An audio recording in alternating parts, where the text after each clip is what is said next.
بسم الله الرحمن الرحيم الحمد لله رب العالمين والصلاة والسلام على أشرف المرسلين سيدنا محمد وعلى آله وصحبه أجمعين وبعد.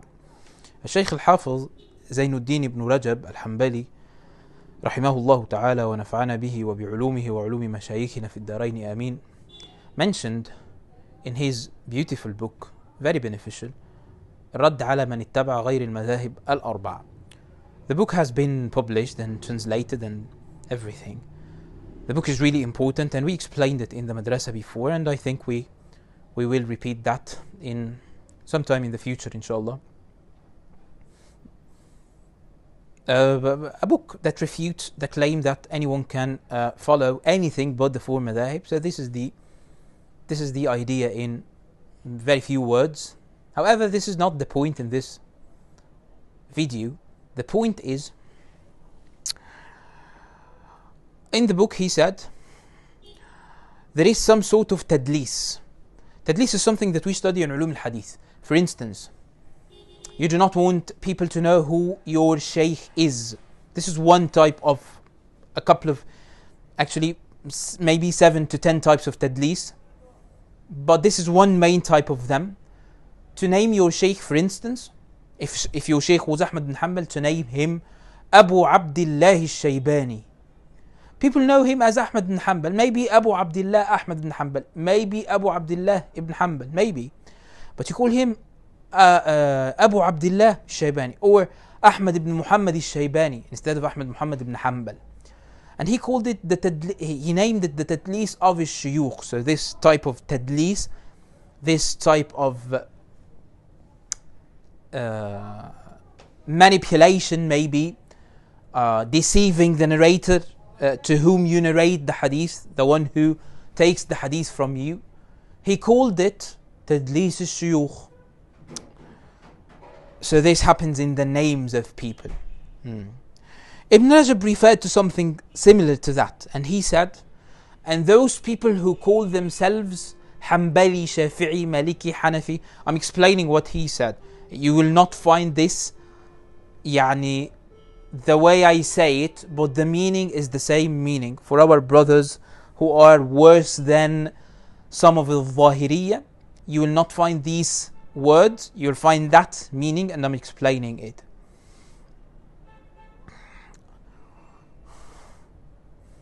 It is a shame for Ibn Hazm, it's a shame that you might be belonging to the same thing he belonged to.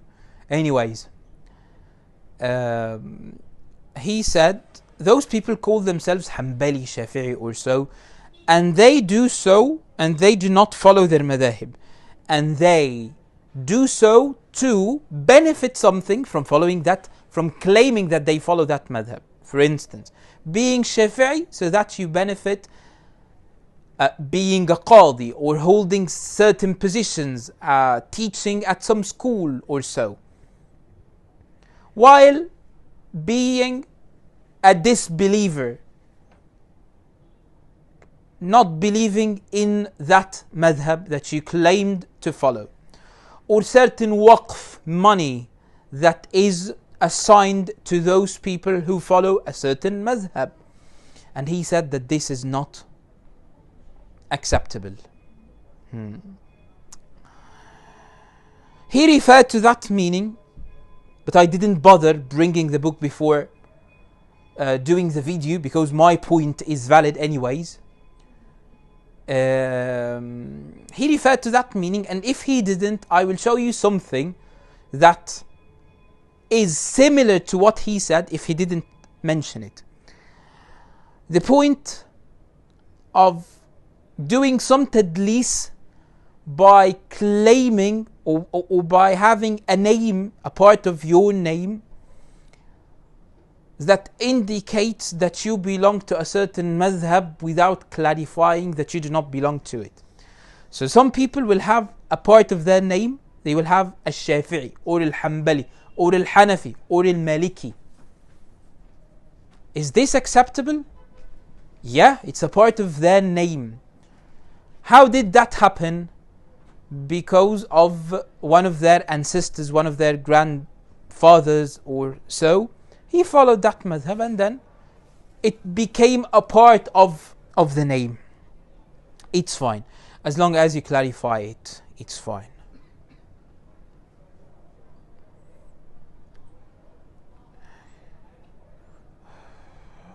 If something happens, people called you something and it's not true, and you knew it, and you know that it's not true, and you didn't clarify, then you approved and cooperated to deceive people. For instance, if people call me Ash'ari and I let them call me Ash'ari, however I'm not Ash'ari, it's not an insult to become an Ash'ari, but I'm not Ash'ari. If I let them call me Ash'ari, then I deceive them. And because they consider me Ash'ari, I might benefit certain things. Same thing if it's a part of your name and you do not clarify it, it's not okay. Take an example. Some of our shuyukh, Sayyidina Shaykh al-Allama Hasan al-Shafi'i, a part of his name is al-Shafi'i. He is Hanafi. He told us that he is Hanafi. He acted like a Hanafi. He showed us, people who are Hanafi will know about this. He showed us that the dhikr of the salah should be done after finishing salat sunnah. He showed us a lot of things that indicated that he had always been Hanafi. Never deceived us. And his name is Hasan al-Shafi'i. Let's take another example, bad example. Abu Bakr al-Hanbali, Salafi Shaykh here in Egypt.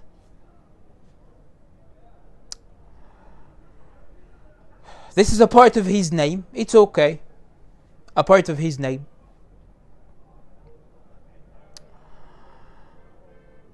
I heard in the last 10 years, I heard a couple of people, especially on the,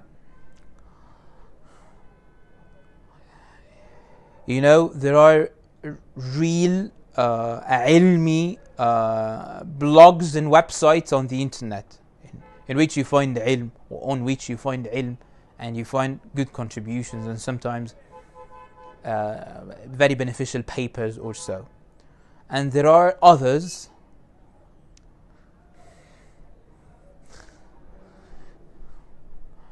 if the real ones were tragic plays or tragic pieces of literature, these ones that usually belong to the Salafis, they would be the comic relief. When you read something tragic and then you have some comic relief, especially in Shakespeare's plays, some of his plays, the comic relief that you find in certain parts, so that it's not all dark and gloomy. This would be the comic relief. They were asking about who is the Shaykh of al-Hanabila in the world, and they claimed that Shaykh Abu Bakr al-Hanbali to be the Shaykh of al-Hanabila because his name is al-Hanbali. What if you know that he himself do not accept it? I'm not attacking him. I'm telling you he doesn't accept it, and he didn't clarify it enough to people. So some of those stupid Salafis who might follow anyone, أتباع كل ناعق, they just claimed him to be the Shaykh of al-Hanabila in the world. The man doesn't even like the idea of the madhahib. Here is his book.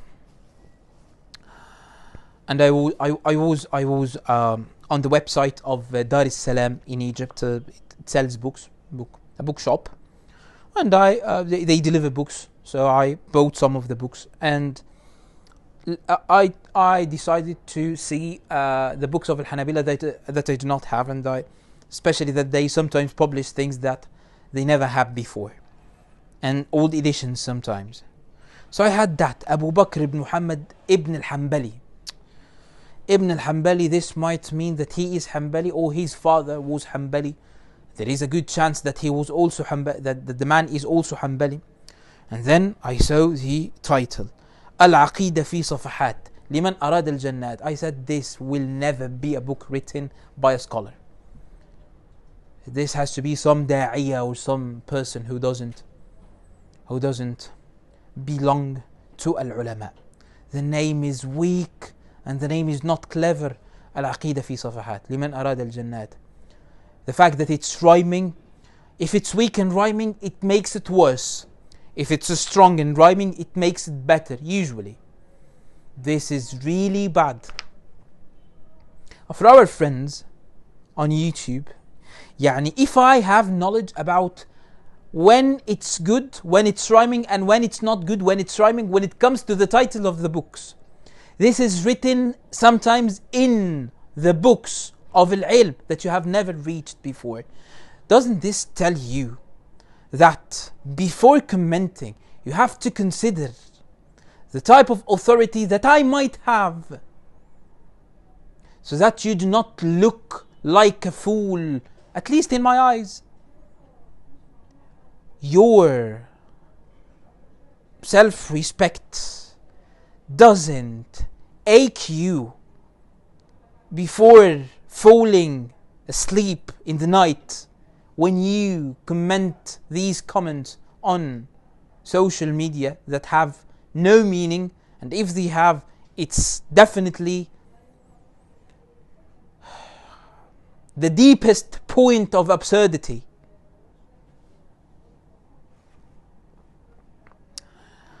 If you read about how to make to author a book, how to come up with a title for your book, and when it should be rhyming and when it shouldn't be rhyming, and what types of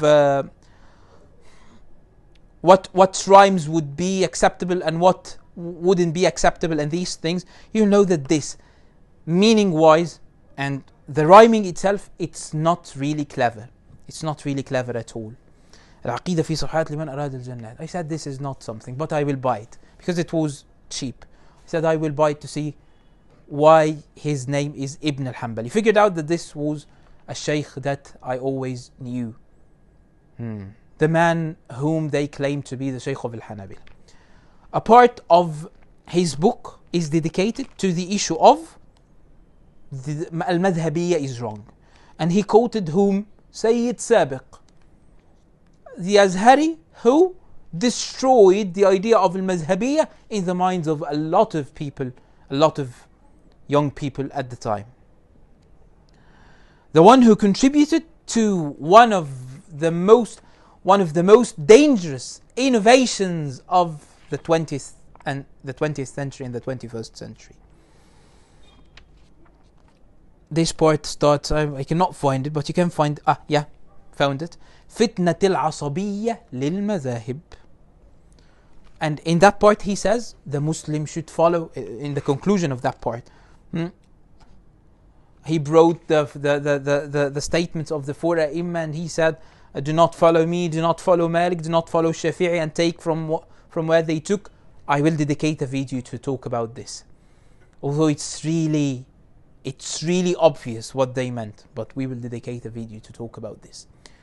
And then he advised us at the end of this part that we should not follow the madhab, we should follow al-haqq, and we should follow al-kitab wa sunnah. Instead of following the Bibles, he didn't say so, but this is this is the normal consequence of what he said. Instead of following the Bibles of Ahmad bin Hanbal, al-Shafi'i, Malik, wa Abu Hanifa. Calling himself Ibn al-Hanbali while doing so does one of two things. Shows us that he is mudallis, doing tadlis, manipulating the audience. One possibility, and he intended to do so by keeping that name and using it. The other possibility is, and this is the name on the book, on the cover. The other possibility is he didn't intend any of that, but this raises a question.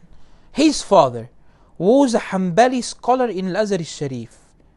If this is correct, as it says on the in his biographies or in his on his internet biographies that was made by some of his students maybe, or someone who liked him probably.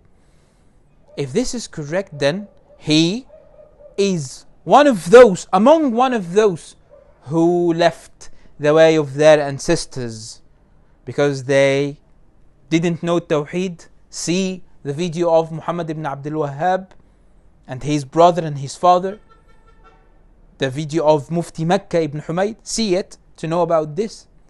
Or maybe like Shaykh al-Islam ibn Taymiyyah, before he repents to Allah subhanahu wa ta'ala, before he repented, he had claimed that his ancestors followed that position that he didn't really like, and he had to come up with something else. Alhamdulillah that at the end of his life he repented, as Shaykh al-Islam ibn Hajar mentioned radiyallahu anhu an ibn Taymiyyah, the innovation of leaving what the ancestors did, even if it was great, even if it was the sunnah, and coming up with something that is an innovation. This is the other possibility. If you're not Hanbali, if you're not Sufi, if you're not Shafi'i, if you're not the thing that you claim, do not claim it or clarify it. I once asked some of my shuyukh, can I call myself so and so? He said yes, because you love them. So he explained to me that I can call myself that name, not because I deserve to be called that name, because I love those whom I want to belong to.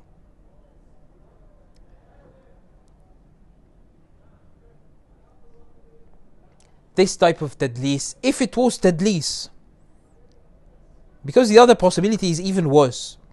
So maybe husn al-dhann is to consider it tadlis.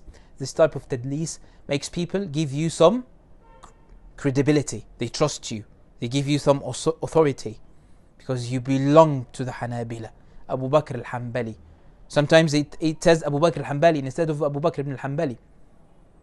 And this is definitely Akhul Kadhib. It is the closest thing to lying. Wallahu ta'ala a'la wa a'lam. Wa salli Allahumma ala Sayyidina Muhammad wa ala alihi wa sahbihi wa sallim. Walhamdulillahi Rabbil Alamin.